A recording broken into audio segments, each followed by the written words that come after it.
Charis Shalom everyone and welcome to the Christ Laboratory, a place of mind and life's transformation in order to live a better life according to Christ our Lord.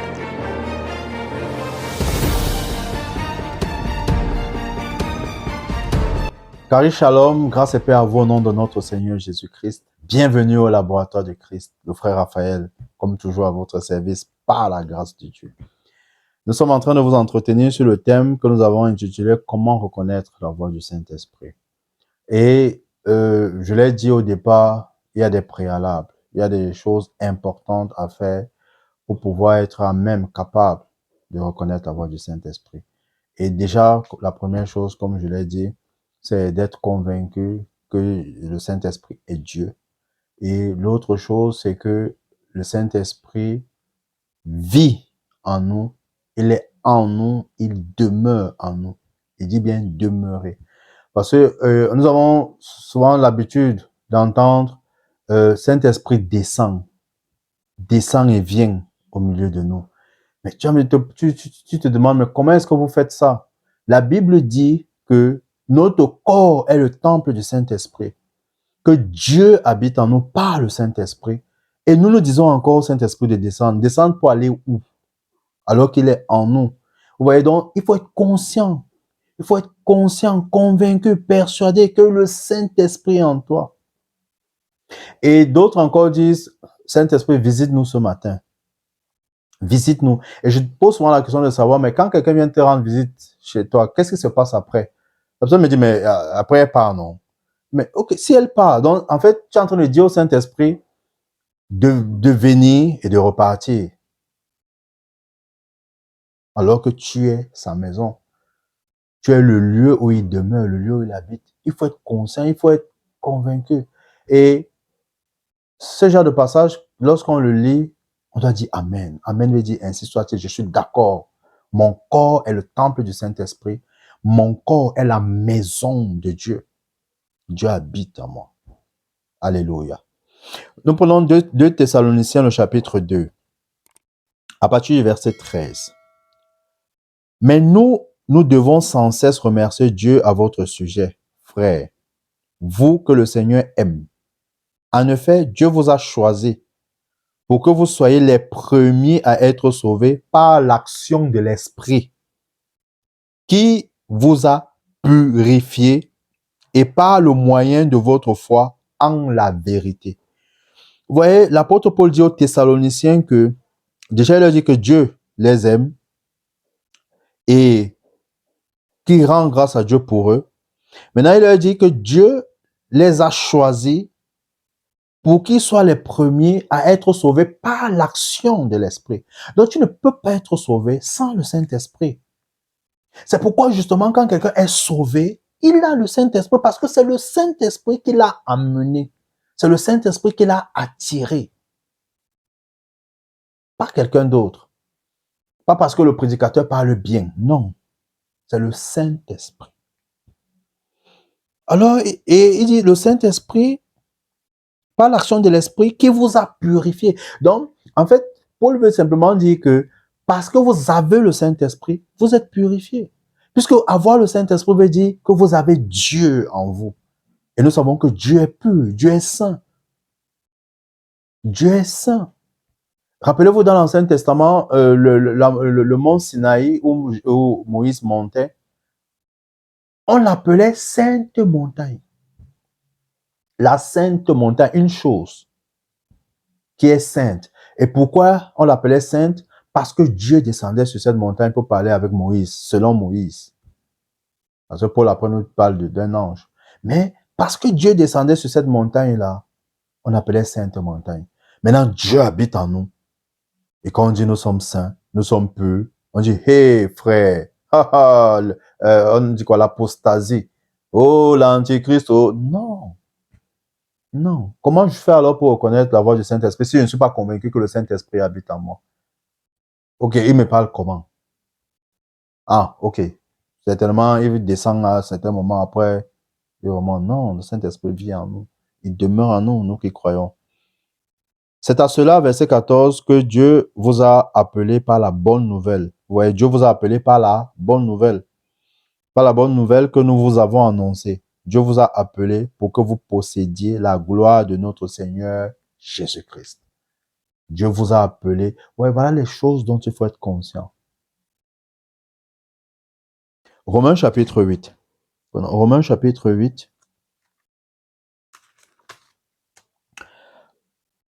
Romains chapitre 8 à partir du verset, je vais prendre le verset 26. De même, l'Esprit vient nous aider dans notre faiblesse. En effet, nous ne savons pas prier comme il faut, mais l'Esprit lui-même intercède en gémissant d'une manière inexprimable. Ouais, le Saint-Esprit aide dans les moments où on ne sait pas prier. D'où l'importance aussi de parler en langue, de parler en d'autres langues. Et par la grâce de Dieu, nous le verrons quand nous allons parler des dons du Saint-Esprit. Et vous voyez justement que le parler en langue est un don du Saint-Esprit. Donc, quand le Saint-Esprit habite en nous, il y a des dons qui, on va dire, l'accompagnent, qui sont collés à lui pour qu'on se comprenne. Il y a des dons. Et l'un de ces dons, c'est le parler en langue.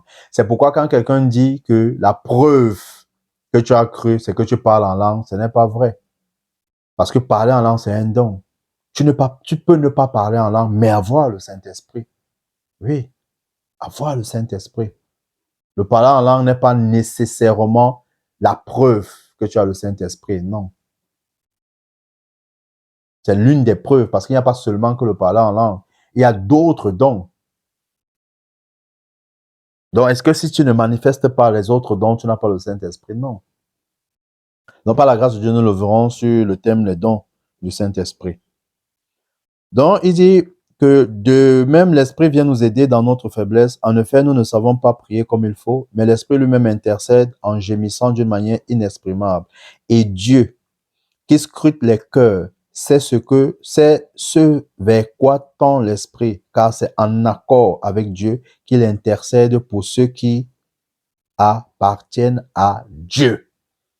Alléluia. Donc, le Saint-Esprit, c'est lui qui nous aide. Et ceux qui nous suivent, ceux qui nous écoutent, savent avec moi que véritablement, le Saint-Esprit, c'est lui qui nous aide. C'est lui qui nous fortifie. Il y a des moments où nous n'avons pas la force de prier, mais c'est lui qui nous amène à prier. Et on se demande, mais comment on a même fait? C'est le Saint-Esprit. C'est le Saint-Esprit.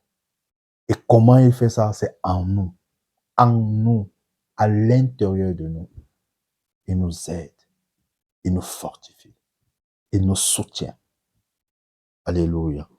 Alors, je voudrais que nous considérons encore ces passages-ci. Et ces passages vont nous amener, si nous expérimentons ces passages, nous allons nous rendre compte que nous sommes sensibles à l'Esprit de Dieu. Nous sommes sensibles au Saint-Esprit. Et quand le Saint-Esprit nous donne une instruction, ou alors quand il nous donnera une instruction, nous serons sûrs, nous serons convaincus, sans aucun doute, que c'est le Saint-Esprit qui nous parle. Ouvrons le premier passage. Nous allons prendre Acte 13. Commençons par Acte 13.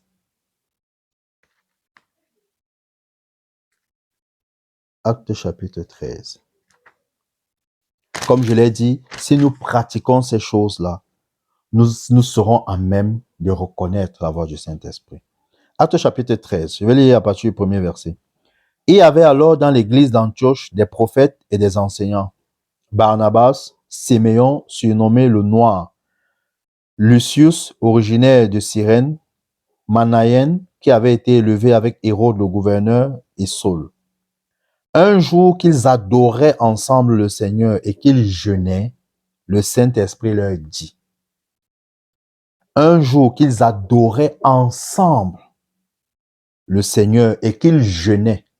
Vous voyez, nous notons que ces gens-ci jeûnaient et adoraient le Seigneur ensemble. Regardez dans la même direction. Ils jeûnaient. Ouais, ils ne jeûnaient pas pour demander des choses matérielles. il ne jeûnait pas pour avoir le mariage, il ne jeûnait pas pour avoir la voiture, il ne jeûnait pas pour avoir un bon travail. Il ne jeûnait pas pour avoir les choses de ce monde qui vont disparaître, mais il jeûnait parce qu'il voulait connaître Dieu, il voulait entendre la voix de Dieu, il voulait recevoir de Dieu. Et la Bible dit, parce que rappelons-nous que nous sommes différents aujourd'hui parce que nous avons la Bible.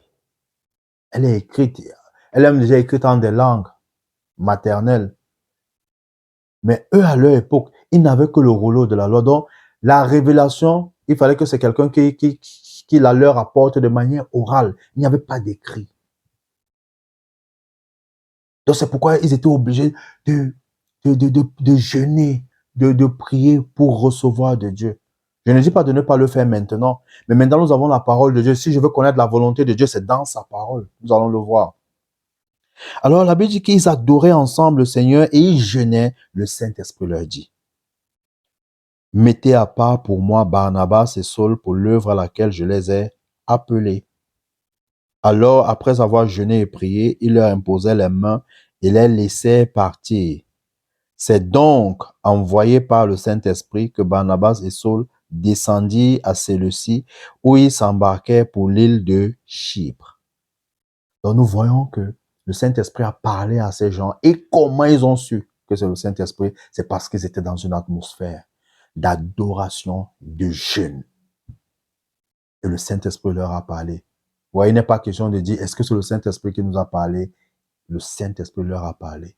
Et ils ont su que c'est le Saint-Esprit. Et ils ont obéi à la voix du Saint-Esprit. Un autre passage dans Éphésiens chapitre 5.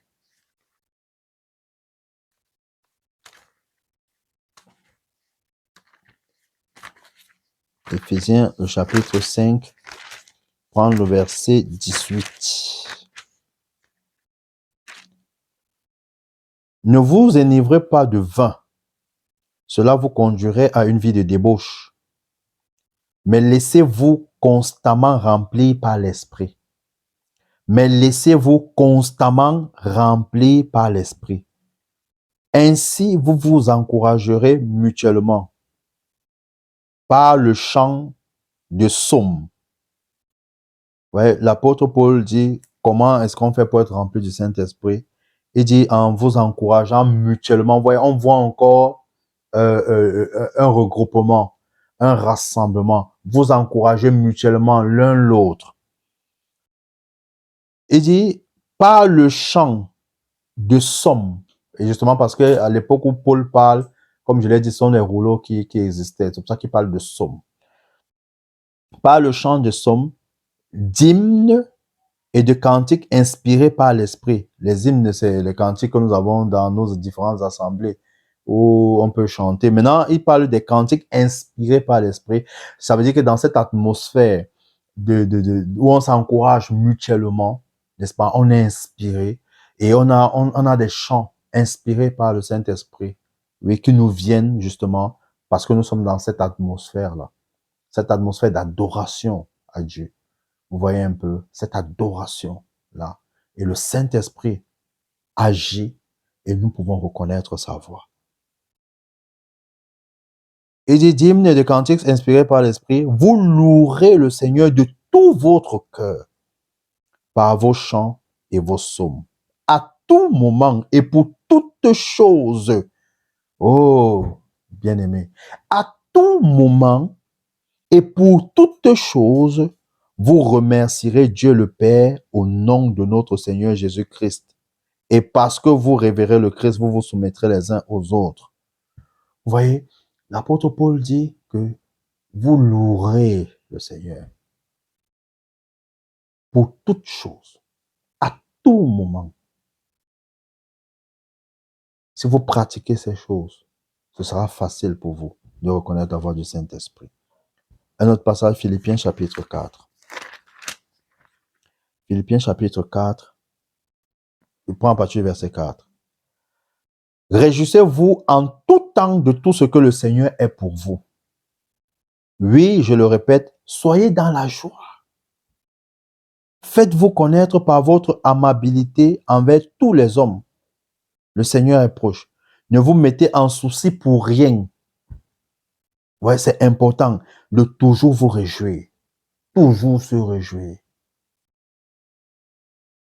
Je veux me réjouir dans le Dieu de mon salut, en Jésus mon roi.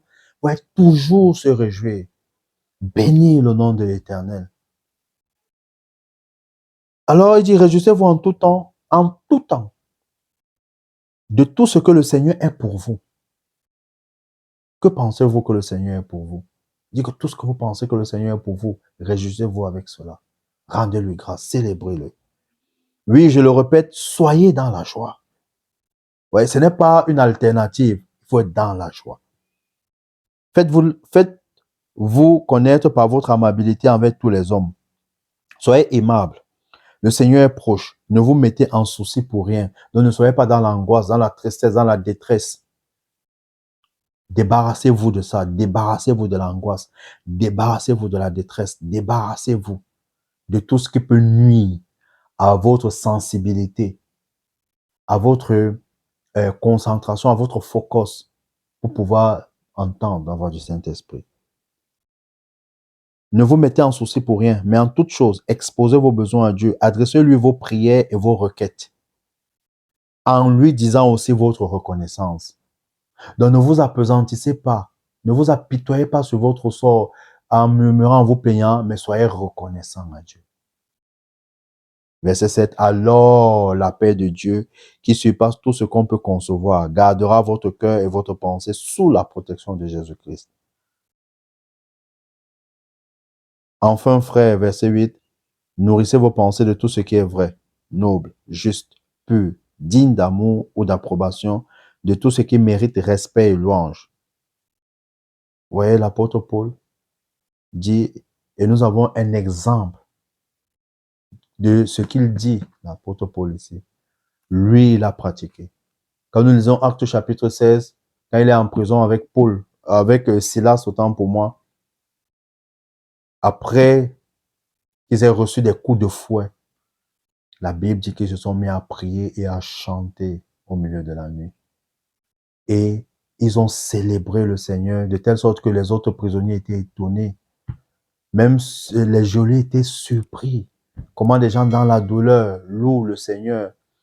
Et l'histoire nous fait comprendre qu'ils étaient cachés très très loin au fond de la prison, dans l'obscurité. Mais comment est-ce que Paul a pu voir que le geôlier voulait se donner la mort? Le Saint-Esprit.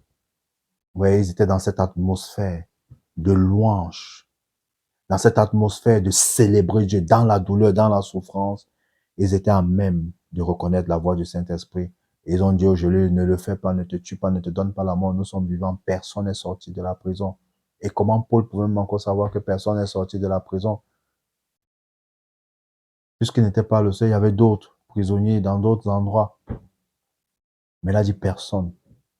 C'est pas le Saint-Esprit, c'est parce qu'ils étaient sensibles à la voix du Saint-Esprit. Ils pouvaient recevoir toutes les informations que le Saint-Esprit voulait leur communiquer. Parce qu'ils étaient dans cette atmosphère. Nous allons voir un autre passage dans Colossiens chapitre 3, verset connecté pour la fin de cette vidéo.